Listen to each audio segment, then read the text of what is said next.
La eutanasia y el suicidio médicamente asistido son opciones de terminación de vida que se dan en el contexto de la atención médica y están permitidas en muy pocos lugares del mundo. La eutanasia lo está en Holanda, Bélgica, Luxemburgo, Colombia y la provincia de Quebec en Canadá. En Bélgica incluso, este año se amplió este derecho a menores en circunstancias especialmente reguladas. El suicidio médicamente asistido también está permitido en Luxemburgo, Holanda, Bélgica y Quebec, además de en 5 estados de la Unión Americana. En Suiza está permitida la ayuda al suicidio sin restringirla al contexto médico, siempre y cuando la ayuda no se dé por motivos egoístas y se compruebe la competencia mental de la persona que quiere morir. En casi todos los casos, se trata de países que han logrado cubrir satisfactoriamente las necesidades de atención médica de sus habitantes y en donde el contexto de laicidad ha permitido respaldar la libertad de las personas para elegir el final de su vida.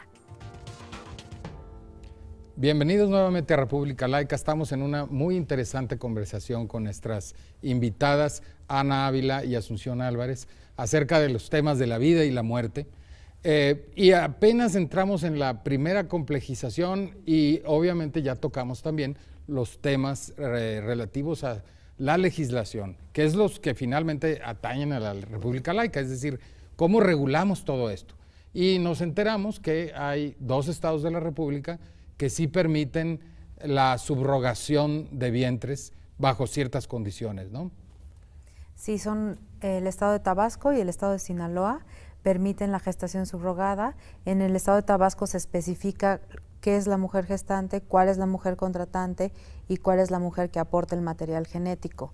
En el caso de Sinaloa también, pero queda muy ambiguo y no hay normatividad al respecto sobre qué se hace con los embriones, cuáles son los derechos de la mujer gestante, ni va más allá de si se debe pagar o no. La legislación de Tabasco dice que debe ser una forma altruista, pero en la realidad vemos que prácticamente no existen casos de mujeres que lo hagan gratis y que vemos abogados en Tabasco repartiendo flyers, ofreciendo trabajo temporal a las mujeres, diciéndoles que se embarazan y les pagan un sueldo. A ver, decíamos cuando identificábamos a los sujetos involucrados que una parte importante es el personal especializado, es decir, que existan clínicas, médicos, médicas responsables de esto. ¿Existe esto en estos 2 estados? ¿Hay clínicas en México? Sí. Sí, en Tabasco inició antes, en Sinaloa es reciente, pero en Tabasco hay clínicas, desgraciadamente solo hay 2 que tienen los registros de COFEPRIS y que están siendo supervisadas. El resto trabaja con despachos de abogados en Tabasco que van contratando a las chicas, firman el contrato en Tabasco y llevan a cabo el procedimiento en Cancún para ofrecer turismo médico a parejas europeas. ¿Se te ocurre por qué estos 2 estados, a mí no, hago una pregunta, por qué estos 2 estados tendrán esta legislación y el resto de los estados no? Pues dependerá de alguna persona que se movió, pero no sé. No sé, es que es interesante, sí, ¿no? Intentarlo incluso desde la perspectiva del tema que nos convoca, el de la laicidad. Creo que es una pregunta relevante, porque si pensamos en el tema de la interrupción del embarazo, por ejemplo, todos sabemos que en el Distrito Federal existe una legislación garantista, progresista, que permite a las mujeres interrumpir un embarazo dentro de las 12 primeras semanas, y sabemos que hay una reacción en sentido opuesto, por lo pronto, de 18 entidades federativas que han modificado sus constituciones para intentar impedir que esto suceda. No de manera directa, pero intentar impedirlo. Y sabemos que detrás hay una agenda religiosa. Exacto. O sea, sabemos que ahí hubo un impulso por parte. Que incluso aprovecha para decir que se debe respetar la vida desde la fecundación o hasta la muerte natural. Ese era el punto que quería llegar contigo. Es decir, pero antes me gustaría insistir en una cosa o preguntar una cosa. ¿Por qué si la reproducción asistida es buena, sirve para que nazcan bebés, habría oposición religiosa? ¿No? Es decir, es curioso, pero sabemos que la hay por razones doctrinales. Por lo que dijiste, ¿no? Porque implica tener embriones que se desechan. Yo creo que es básicamente por eso. Y porque no es natural. O sea, es la reproducción con el uso de la tecnología, no es un procedimiento natural e implica manipulación de la vida.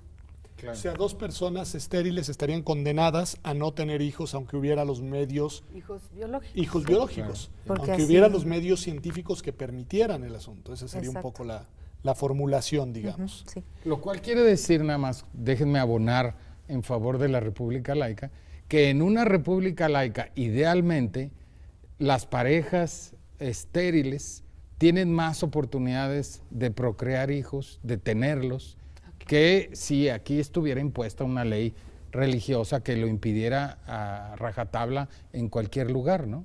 Sí, en los hechos se practica la reproducción asistida y existe, y hay infinidad de clínicas y hospitales públicos que la practican.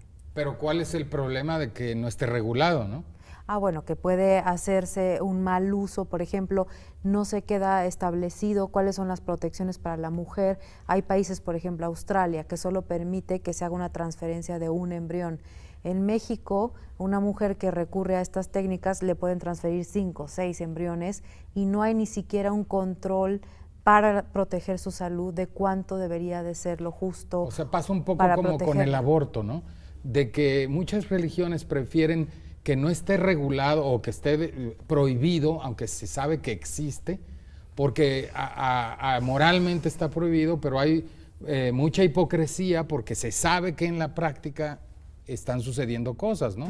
Es decir, en el caso del aborto se sabe que de todas maneras hay, en aquellos lugares donde no está regulado precisamente, donde no se permite, existen las prácticas del aborto, pero obviamente con afectación para la salud de las mujeres, y acá pasaría algo así, ¿no? Sí. Es decir, en la medida que se prohíbe y no se regula, el mercado curiosamente queda abierto a muchas, irregularidades, ¿no? Y también a muchas personas que se dicen profesionales de la salud y que realmente no son expertos en reproducción asistida y la practican sin tener el equipo, ni los conocimientos, ni el respeto por los derechos de las personas. Ahora, Asunción, a mí escuchaba esto y tu mención a estas legislaciones que protegen la vida hasta la muerte natural.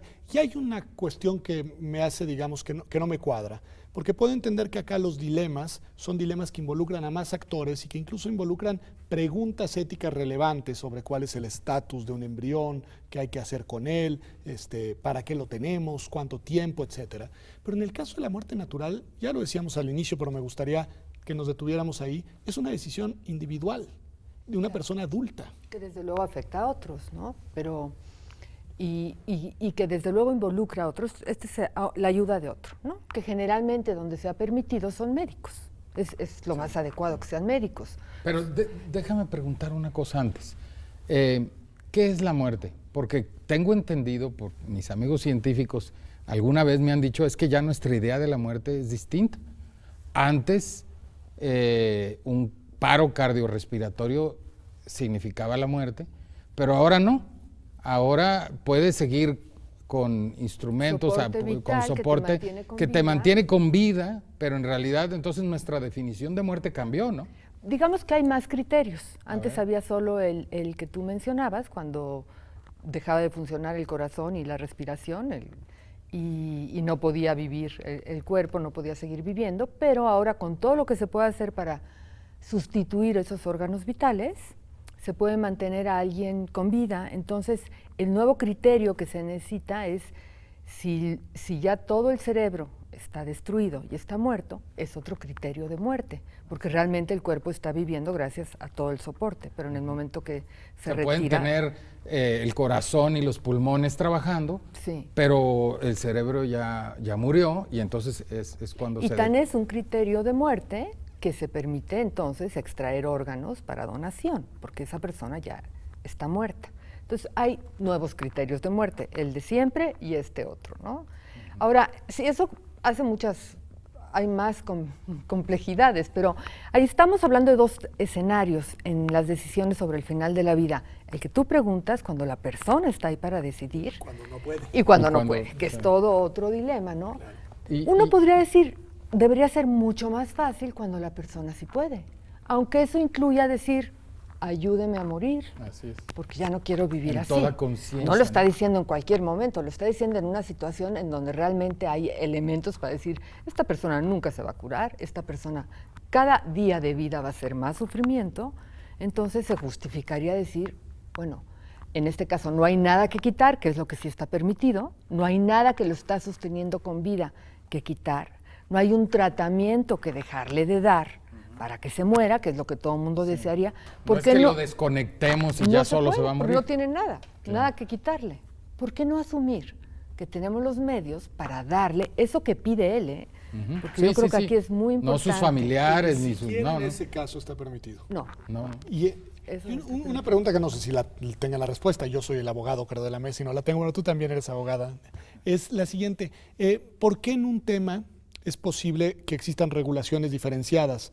Es decir, que un Estado pueda tener una legislación en un sentido y otro en otro, y me parece que en el otro tema no, que la regulación es la misma a nivel nacional. Mira, no sé si se puede, ahorita es la situación para todos los casos. Pero quizás se podría, no sé si es materia federal. Se podría. Ha habido iniciativas para estados que no han pasado. Entonces quiere decir que es materia... En reproducción asistida se ha tratado de modificar la Ley General de Salud, Eso que sea el gran paraguas. Y códigos penales, ¿no? Ajá, y códigos penales sí. también, ¿no? Claro, pero los códigos penales ahí sí dependerían de cada entidad federativa. Y las normas también.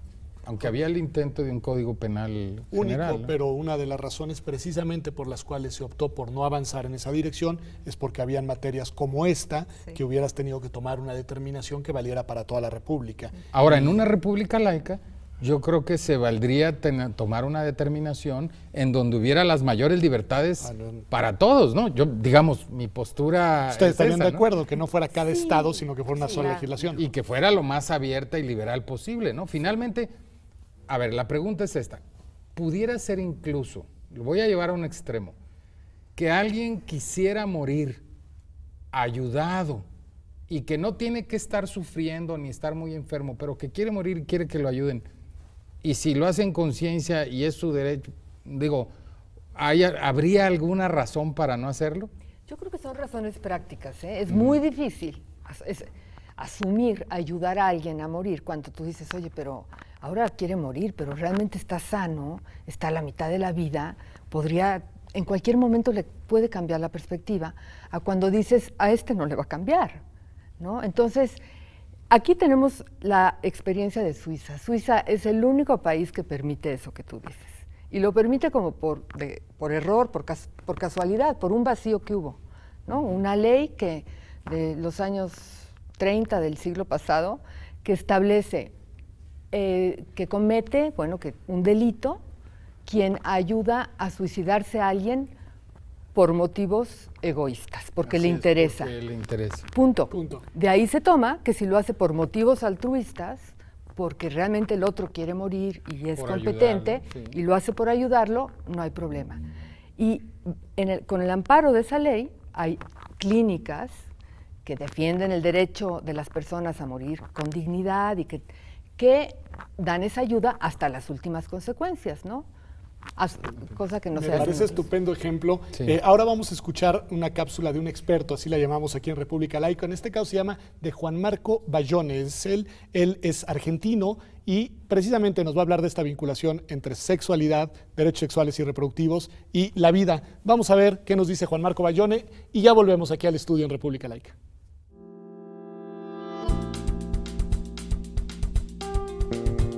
Si la laicidad ha sido una problemática central en una región como latinoamericana desde sus fundaciones en los distintos países, el impacto de estos movimientos codificados como derechos sexuales y reproductivos de alguna manera profundizan aún más esa problemática porque llevan la política allí donde era el límite, llevan la política a las formas de concebir las construcciones de la felicidad, las construcciones del amor, las construcciones de la identidad, de la sexualidad, de la reproducción, de los cuerpos en sí. Y en esa construcción alternativa, este set de derechos sexuales y reproductivos de alguna manera también imprime críticas centrales a las formas en que la Iglesia ha hegemonizado la construcción del derecho y la construcción del Estado.